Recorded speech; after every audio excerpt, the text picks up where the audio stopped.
पूज्य भगवान आनंद ऋषि जी की जन्मोत्सव में ये पहला दिन किसका है? सामायिक का दिन।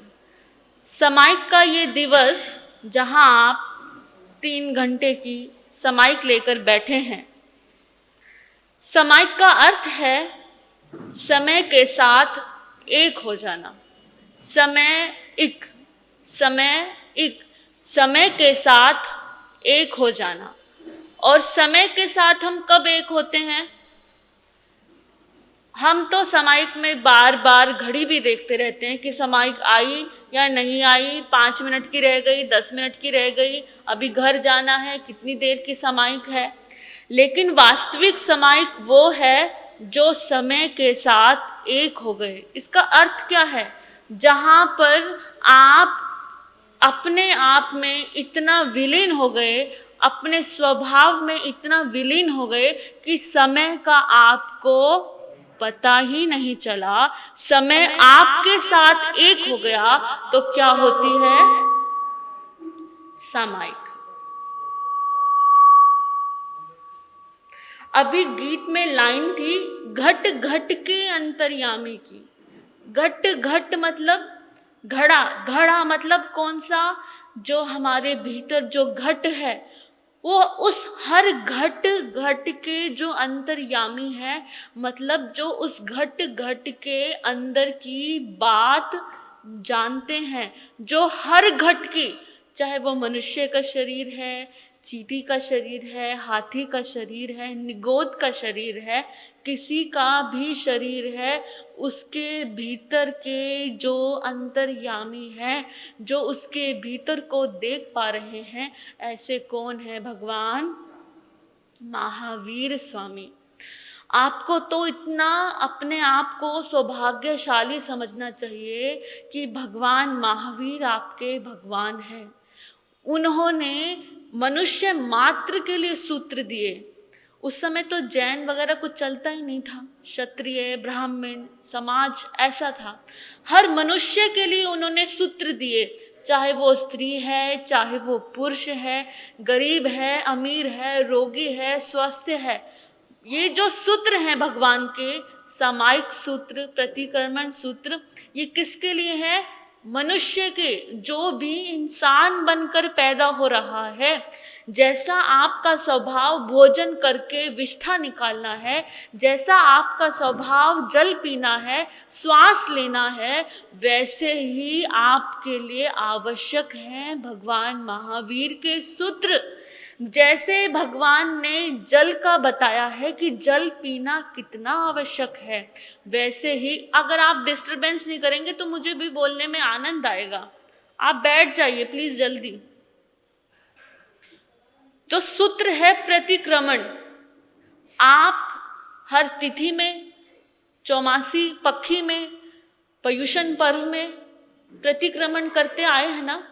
आप सब तो वैसे भी वृद्ध हैं, तो बचपन से ही आप क्या करते आए हैं? प्रतिक्रमण। उठते हैं, बैठते हैं, क्रिया में करते हैं।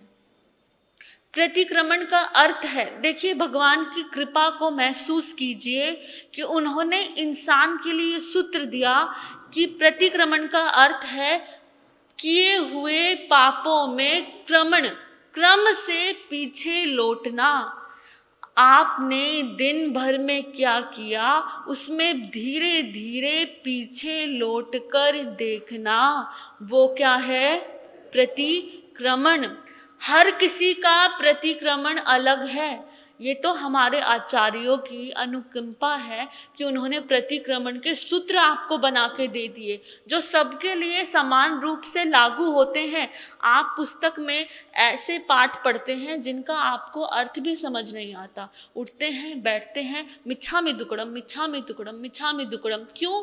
क्योंकि आपको 8 दिन का प्रतिक्रमण करना है, वरना लोग क्या कहेंगे कि ये तो 8 दिन का प्रतिक्रमण भी नहीं करता, ये पोषद में प्रतिक्रमण भी नहीं करता। उठने बैठने, मिच्छामि दुक्कडम बोलने की क्रिया प्रतिक्रमण नहीं है।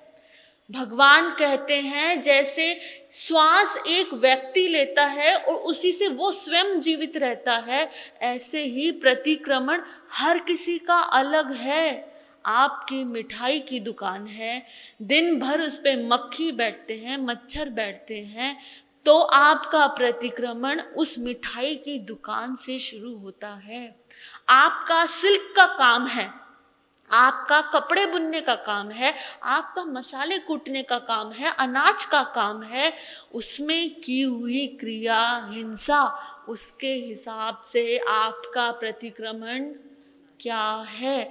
ये बहुत अच्छा है आप सामूहिक रूप में प्रतिक्रमण करते हैं, लेकिन वास्तविक प्रतिक्रमण करने के लिए आपको किसी भी चीज की आवश्यकता नहीं है। आंखें बंद करके आप क्रम में पीछे लौट सकते हैं। अपने आप को अच्छे दिखाने के लिए कि आप प्रतिक्रमण करते हैं, ये एक बात अलग हो गई, लेकिन भगवान कहते हैं अपने कर्म में लौटो।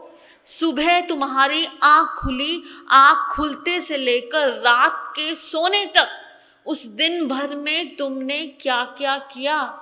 इस अपने अहंकार को, इस मैं को, कि मैं किसी की सास हूँ, किसी की माँ हूँ, किसी का बाप हूँ, किसी का पुत्र हूँ, एक बड़ा व्यापारी हूँ या एक अच्छी खाना बनाने वाली हूँ, उस मैं के चलते आपने जो जो हिंसा की, उसमें क्रम से क्या लौटना है, पीछे लौटना है। अगर आपको मोटी किताब के मोटे शब्द समझ नहीं आते हैं, आप तो अपने आप को जानते हो ना, आपसे बेहतर आपको कौन जानता है। आपकी सारी बुरी से बुरी बात सिर्फ आपको पता है, आपकी अच्छी से अच्छी बात भी सिर्फ आपको पता है। तो प्रतिक्रमण में पहला सूत्र आता है आलोचना, निंदा, बुराई। किसकी? खुद की आलोचना, खुद की बुराई। जैसे हम दूसरों की बुराई करते हैं, कितना मजा आता है, चार सहेली, चार मित्र इकट्ठे होकर देश की बुराई, प्रधानमंत्री की बुराई, सत्ता की बुराई, इसकी बुराई, उसकी बुराई, कहाँ समय चला जाता है। वहां समय में एक हो जाते हैं, वो सामयिक हो जाती है, समय पता ही नहीं चलता। वो आलोचना जो दूसरों की करने में आ रही है, वो आलोचना जो अपनी बहू की करने में आ रही है, वो आलोचना जो अपने दामाद की, ननंद की करने में आ रही है, वैसी आलोचना खुद की। कमरा बंद कीजिए, अकेले हो जाइए, अपने आप को अपने से सामने रखिए, दो बनाइए खुद को, एक जो आपको देख रहा है, जो सही गलत का सही निर्णय लेगा, और एक आप स्वयं। कीजिए खुद की निंदा, लौटिए पीछे, कल में लौटिए, परसों में लौटिए, एक महीने पूर्व में लौटिए, एक साल पहले पीछे जाइए, जवानी में जाइए, बचपन में जाइए, माँ के गर्भ में जाइए, जहाँ तक आपकी बुद्धि आपको याद दिलाती है, जो भी घटना आपको याद है, जहाँ से आपको अपना जीवन याद है, उस घटना से खुद को शुरू कीजिए और कीजिए आलोचना।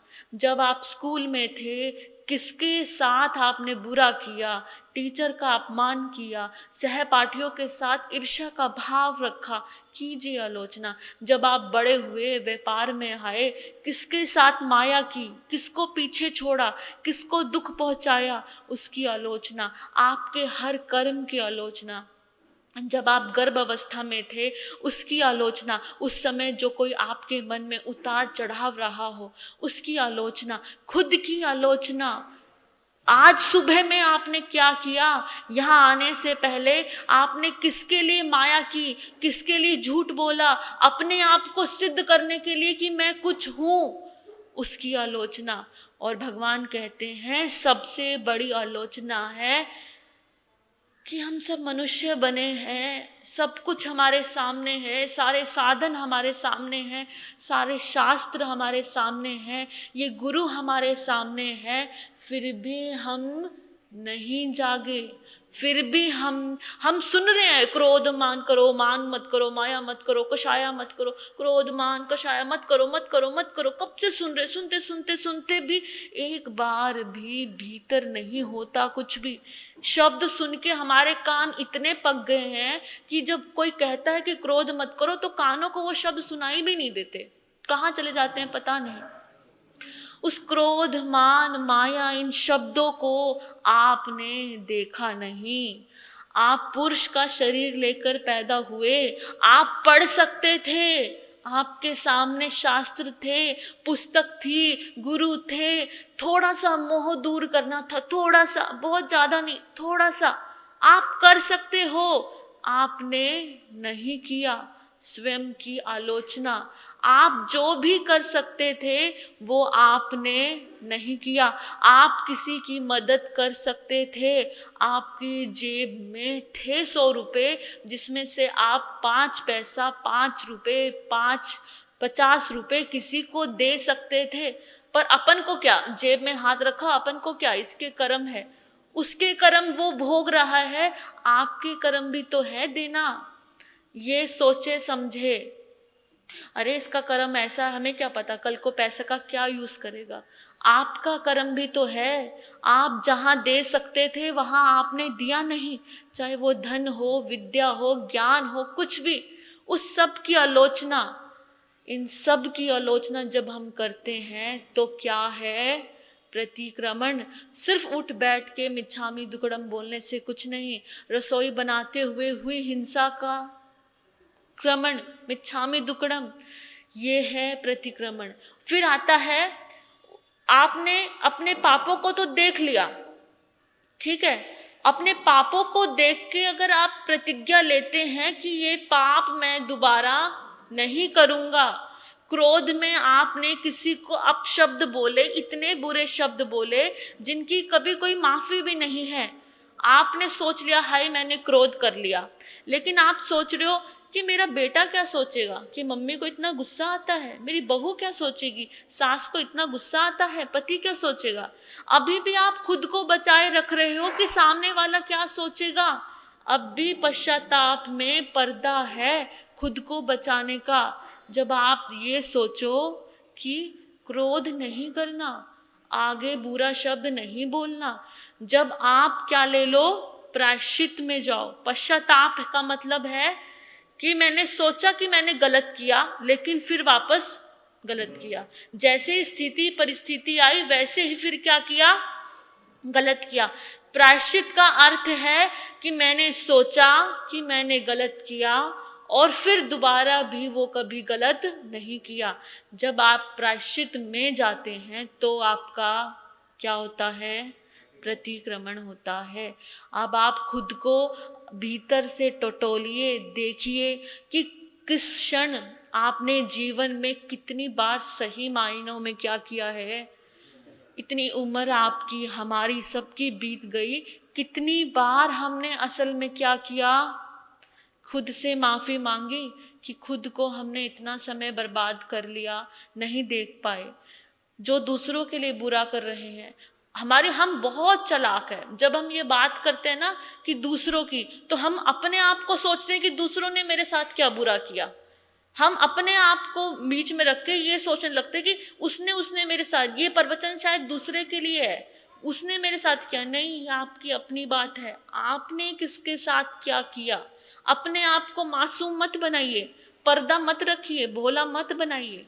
आपने क्या क्या किया उसमें लौटना और फिर उसकी प्रतिज्ञा लेना। प्रत्याख्यान प्रतिक्रमण को क्या करता है, पूरा करता है। तो आप ये छोटा सा सूत्र लेके जाना। क्या आज आपको पूरी जिंदगी की यादें नहीं याद, लेकिन सुबह से लेकर शाम तक आप जिस व्यापार में हो उसकी माफी मांगो। आपकी मिठाई की दुकान है तो जिन जीवों की हिंसा हो रही है उसकी माफी मांगो। आप सिल्क में हैं तो जिन जीवों की हत्या हो रही है उनकी माफी मांगो। अपने कर्म में वापस लौटना है आपको, अपने किए हुए कर्म में। आशा करती हूँ आपको ये मेरी छोटी सी बात समझ में आई होगी। आप सभी ने इतने प्रेम से सुना, आप सभी का बहुत बहुत धन्यवाद।